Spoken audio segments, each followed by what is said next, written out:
Olá, esse é mais um episódio do quadro Direto ao Ponto, onde eu analiso e recomendo otimizações nas matrizes de bordados desenvolvidas pelos nossos alunos lá da eBordados Academy. Eu sou o Gixson de Oliveira, certificado em qualidade de programação de bordados pela Wilcom e também pela Barudan. Alô, boa noite, sejam bem-vindos aí para mais um Direto ao Ponto, onde a gente vai analisar as matrizes de vocês. Então, esse aqui, as amostras que eu estava falando, né? Esse aqui é a parte do bordado. Aqui em cima os encaixezinhos, o que aconteceu. O contorno passando por baixo aqui das pétalas em amarelo ficou marcado, tá vendo? A gente vai analisar se de repente não é melhor cortar o fio enquanto está bordando esse verde mais escuro, justamente para ele não ficar à mostra aqui. Aqui faltou alguns elementos, mas certamente ela parou o bordado quando percebeu que não estava a contento, né? Então acabou parando a máquina. É uma coisa que eu não indico, mesmo quando você perceba o problema. É claro que quando dá para recuperar o bordado, tudo bem que você vai parar. Mas quando você sabe que não tem como recuperar e acaba sendo um teste, eu vou terminar o bordado para ver como fica, porque é um teste. Então, deixa ali até o final para você ver todas as possibilidades de riscos ou erros até o final do bordado, porque aí você consegue entender tudo que deu de errado para poder corrigir depois. Tá? Então, é uma recomendação. E a foto do avesso que ela mandou foi esse daqui, que com relação ao avesso está tudo ok. Agora a gente vai analisar a programação para saber o que a gente consegue ali entender para melhorar. Vou compartilhar a tela aqui. Bom, vamos lá então. Essa aqui é a matriz, né, da Andrea, que a gente acabou de analisar a foto ali. Por praxe, né, a gente vai dar aquele comando de redesenhar devagar aqui no Wilcom Embroidery Studio para a gente ver esse desenho sendo produzido, mesmo que virtualmente aqui na tela do software, para a gente entender a ordem dos pontos, qual o ponto que foi utilizado, né, as propriedades do ponto, para a gente recomendar otimizações que justifiquem a melhora significativa aí da produção do bordado, propriamente dito. E a gente viu ali que o bordado realmente, de fato, não está legal. Então, a gente vai usar aqui o recurso. Antes de eu usar o recurso aqui, o que é o redesenhar devagar, eu vou selecionar o desenho para ver o tamanho. Está com 12 centímetros de largura por 10 centímetros de altura, 22 mil pontos tem esse desenho. E agora sim, a gente vai fazer aqui o Shift R, que é o recurso para ativar a pré-visualização do processo de costura do bordado, que vai acontecer exatamente assim lá na máquina de bordar. E aí a gente consegue, através disso, entender o que pode ser feito para melhorar essa programação. Então, vamos lá. Estou vendo que ali ela já está bordando, o que ela chama de abóbora azul, com ponto tatame diretamente sobre o tecido sem travamento algum. Isso é um problema. Então, a gente já percebeu ali que o bordado deu alguns probleminhas, e o fato de não ter ponto de suporte só piora as coisas. Então, aí um ponto para a gente considerar. Aqui eu vou dar um pause, porque eu vou preferir, como o bordado é muito grande, eu vou preferir ir pontuando as coisas que a gente já pode ir corrigindo, né, durante a realização do próprio processo de reprodução aqui do redesenhar devagar aqui no Wilcom, tá? E aqui na segunda cor, assim que ele já começa a abordar a segunda cor, eu já vi que ele já suprimiu, ou seja, ele já abordou ponto sobre ponto.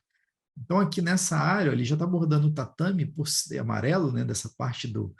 Parece que são as folhas, né? Já está abordando por cima da abóbora. E eu não sei, não vou dizer ainda se vale a pena vazar ou não, mas só estou considerando o que a gente está vendo aqui. Possivelmente sim, possivelmente não, mas vamos continuar aqui para a gente ver. Deixa eu. Acabei interrompendo o processo, vamos continuar de novo. Abordou a primeira parte, né? Ele faz uns tons a mais de cinza por cima do próprio tatame. Isso acaba criando uma quantidade de pontos até maior no desenho, e que, por sua vez, como está sem o ponto de suporte, o problema pode ser até maximizado, né? O problema de desencaixe, como a gente viu que aconteceu. Depois bordou esses contorninhos em vermelho, fez as folhas, criando umas conexões internas ali, que a gente até analisou ainda há pouco, sobre o problema que isso está causando, né? Vamos esperar terminar. Pronto, terminou. Agora a gente vai analisar pontualmente cada uma das cores para a gente entender o que a gente pode imprimir de alterações, sugerir de melhorias para essa programação aqui para André. Bom, André, o primeiro ponto aqui, que eu analisando esse bordado, essa matriz, eu consigo perceber, é a ausência de ponto de suporte nesses objetos aqui. Gente, mas eu queria fazer um efeito com um ponto mais espaçado e tudo mais. Só que esse espaçamento de ponto, ele tem um espaçamento grande, bem considerável, inclusive, né? Em alguns aspectos ele espaça bastante, só que em outros ele tem um acúmulo de pontos, né, considerável ali. E a gente tem um deslocamento bem grande de ponto no desenho. Então, assim, claro que a gente tem que analisar que aqui tem um contorno. Esse contorno, apesar de não ter dado problema, né, no contorno, mas certo é certo. Se a ideia é fazer um ponto com uma densidade dessa aqui, né, para esses objetos, prefiro fazer um tatame convencional, talvez não trabalhe ainda com o degradê, porque a ideia do degradê não é necessariamente trabalhar o degradê com um objeto único, porque aí ele está fazendo um degradê em cima do vazio, que é literalmente um degradê interagindo com o tecido. Então aqui eu vou trocar a cor do tecido, simulação do tecido, obviamente, que aqui eu estou na tela do Wilcon, eu vou colocar uma cor verde, por exemplo. Então, simulando que isso aqui fosse uma abóbora azul, tivéssemos que bordar talvez no tecido verde, pode acontecer, nós não teríamos um degradê muito saudável, porque ele não está interagindo com outros objetos de outras cores. Então, meio que o degradê não está servindo de nada nesse caso. Ele está simplesmente dando um espaçamento que, por sua vez, acaba mostrando o fundo do tecido, e aí a cor do fundo do tecido está somando a cor do próprio objeto. Isso, muitas vezes, não vai ficar com aspecto legal. Pelo menos nesse caso aqui, por exemplo, não está com aspecto legal. Então, o bacana seria fazer um degradê cujas cores fossem diferentes, sim, mas elas se mesclassem de modo que não mostrasse o fundo do tecido. Isso está acontecendo porque você duplicou o objeto? Duplicou. Porém, os objetos eles estão idênticos, né? Eles estão idênticos. E aí, por esse motivo de estarem idênticos, é que eles não estão agregando o degradê um versus o outro. Ou seja, eles não estão tendo uma boa interação entre eles, de modo que o degradê aconteça dentro dos próprios dois objetos. Tanto é que aqui eu tenho dois objetos selecionados, né, que são os dois objetos que você está trabalhando aqui na imagem. Eu vou dar até um Shift S aqui para a gente exibir apenas os objetos em questão, que são esses dois aqui. Como a gente pode observar, vou até desagrupar esses elementos para a gente conseguir entender melhor aqui, ó. É como você duplicou, tá vendo? Duplicou os objetos, beleza, é o suficiente para a gente fazer um degradê. Só que o que falta aqui seria trabalhar com cores diferentes, porque a ideia do degradê é a gente ter uma cor de fundo, uma cor sólida, muitas das vezes, e por cima a gente fazer um outro objeto, que pode ser uma cópia, porém trabalhando um degradê um pouco mais, né, uma coisa um pouco mais para trazer efeito. Então, é como se esse primeiro objeto nós não trabalhássemos o degradê, ou seja, desativa a propriedade de degradê nesse primeiro objeto, né? Vou desativar o ultraponto também. O efeito Florentino eu vou manter por enquanto. E aqui, ó, a gente pode colocar um espaçamento um pouco menor para esse objeto aqui, porque aí ele vai fazer uma estrutura de fundo a princípio.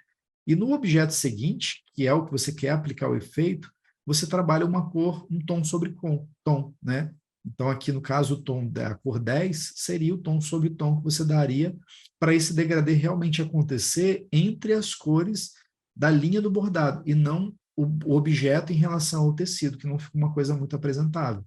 Então, seria exatamente uma coisa nesse contexto aqui, ó, ou seja, o degradê acontecendo entre os objetos. Então, aplicando isso num conceito amplo, né, ou seja, em todos os objetos, nós teríamos uma aplicação de um degradê um pouco mais convencional, mais sofisticado, fica bonito.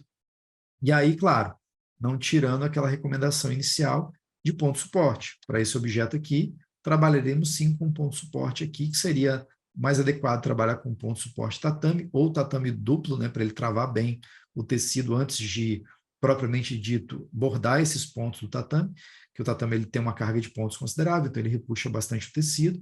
Então, para isso, tem que botar um travamento legal para que isso aconteça de maneira saudável no bordado.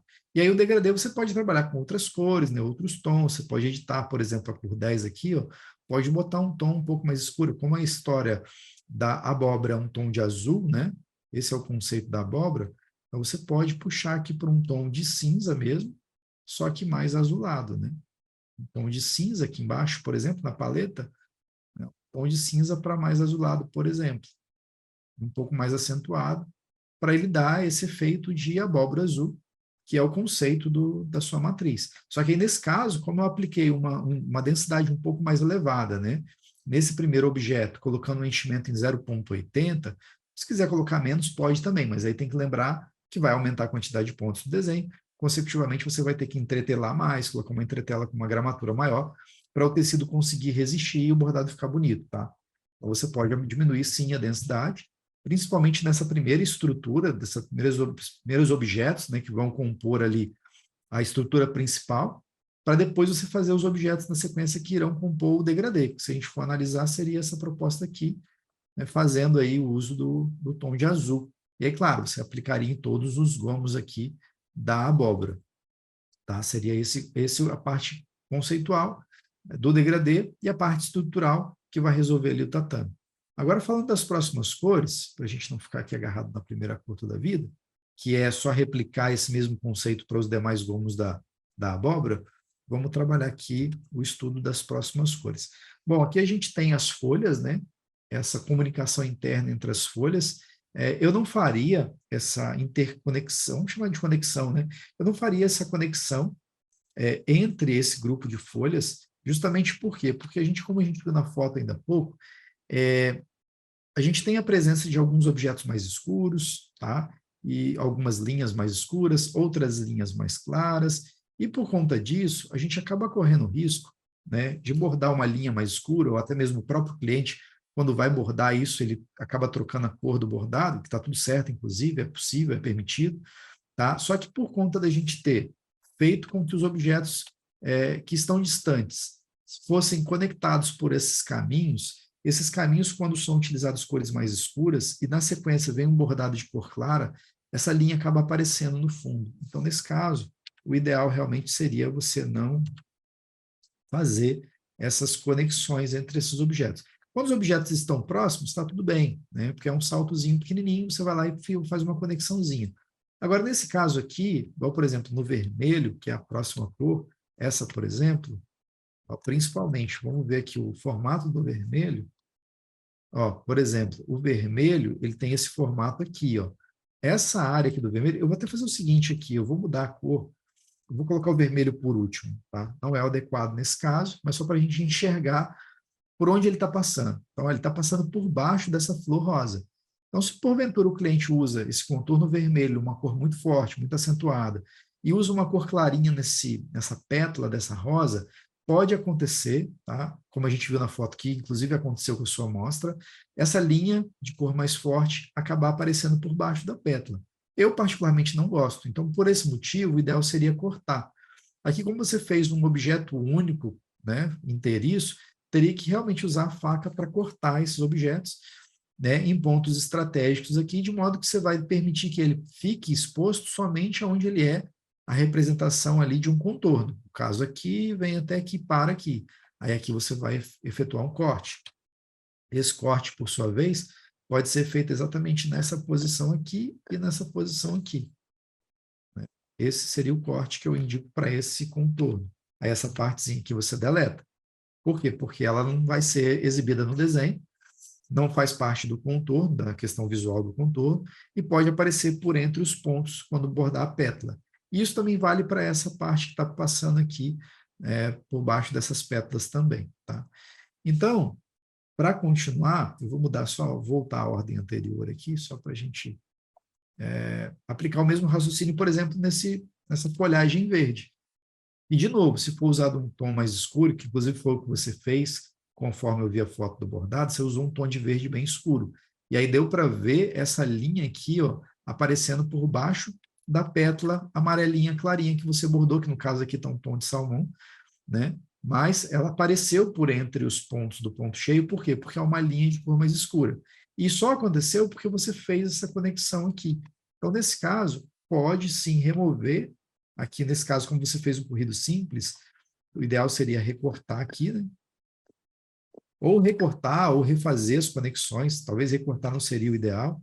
O ideal seria realmente refazer as conexões, de modo que você faz as pétalas, o conjunto de folhas aqui, interrompe, corta o fio, faz o outro conjunto de folhas aqui, interrompe, deixa cortar o fio, e na sequência faz os outros. Não tem problema agrupar e fazer eles conectados, bonitinho, com ramificação e contorno inteligente, igual a gente mostra no curso.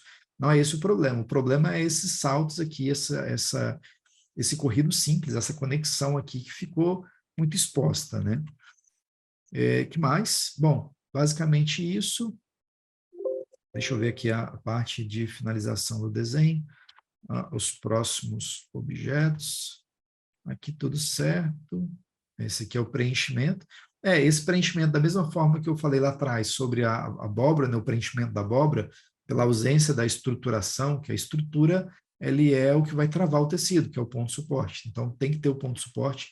Aqui também, pela mesma razão, precisa ter o ponto de suporte tatame para travar o tecido. Não somente o ponto de suporte faz parte da estrutura, mas também a compensação de repuxo. Tem que ser trabalhada a compensação de repuxo, porque o tecido, ele naturalmente, ele encolhe quando a máquina borda. E se você colocar valores de compensação de repuxo padrão do Wilco, que é 0,17, não vai servir de nada. Vai desencaixar e vai fazer com que os contornos não fiquem alinhados, registrados ao preenchimento. Foi o que a gente percebeu quando a máquina bordou, pela amostra que você me mostrou, essa parte aqui desses contornos. Os contornos não desencaixaram, eles bordaram no lugar certo. O problema foi essa primeira fase aqui dessas folhinhas em amarelo, que certamente você também não trabalhou com ponto de suporte. Ó. Então, como elas estão com compensação de repuxo, né, que é o mesmo compensação de encolhimento, ineficiente, ou seja, abaixo do necessário, que seria em torno de 0,45 para maior, nesse caso, desse objeto aqui, e sem o ponto de suporte, o desenho encolheu, de modo que quando a máquina bordou, ficou desencaixado o contorno do preenchimento. Tá? Então, precisa de ter esses cuidados aí, para você ter uma qualidade de bordado melhor, independente do tecido, independente da máquina. Tá? Essas são as recomendações para essa matriz sul. As recomendações que eu dei nesse vídeo aqui foram baseadas no software Wilco Embroidery Studio, que na minha opinião é o melhor software de programação de bordados do mundo. E para você assistir mais vídeos como esse aqui e ficar por dentro das melhores práticas sobre bordado computadorizado, basta então você se inscrever aqui no nosso canal do YouTube e também seguir a gente lá no Facebook e no Instagram. Aqui no YouTube é importante também você ativar o sininho para receber as notificações toda vez que a gente publicar um vídeo novo. E se você gostou desse vídeo, já aproveita para deixar o seu like e a gente se vê então no próximo vídeo. Até logo!